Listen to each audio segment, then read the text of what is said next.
লটারির মাধ্যমে নয়, পরীক্ষার মাধ্যমে ভর্তির দাবিতে রাজধানীর আসাদ গেট এলাকায় সড়ক অবরোধ করে বিক্ষোভ করেছে রেসিডেন্সিয়াল মডেল স্কুল অ্যান্ড কলেজের শিক্ষার্থীরা। এতে সড়কের দুই পাশে তীব্র যানজটের সৃষ্টি হয়। দুর্ভোগে পড়েন এ পথে চলাচলকারীরা। সকাল 10টার দিকে শিক্ষার্থীরা আসাদ গেট এলাকায় সড়কে অবস্থান নিয়ে বিক্ষোভ শুরু করে।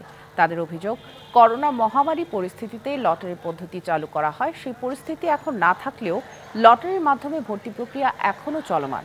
এতে মেধা থাকার পরও ভালো প্রতিষ্ঠানে পড়ার সুযোগ হারাচ্ছেন অনেকে।